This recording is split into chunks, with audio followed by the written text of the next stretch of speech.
நம்ம வீட்டில் நம்ம பச்சை மிளகா வாங்கிட்டு நம்ம ஸ்டோர் பண்ணோம்னா ஒரு 2-3 நாட்களே நீங்கள் பார்த்தீங்கன்னா பச்சை மிளகா எல்லாமே ஒவ்வொன்றா அழுகி போயிடுங்க. அந்த மாதிரி ஆகாமல் இருக்க ரொம்ப நாளைக்கு ஃப்ரெஷ்ஷாக இருக்க இந்த டிப்ஸை நீங்கள் ட்ரை பண்ணுங்கள்.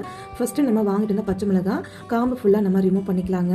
இப்போ பாருங்கள், பச்சை மிளகா காம்பு ஃபுல்லாகவே நம்ம ரிமூவ் பண்ணியாச்சுங்க.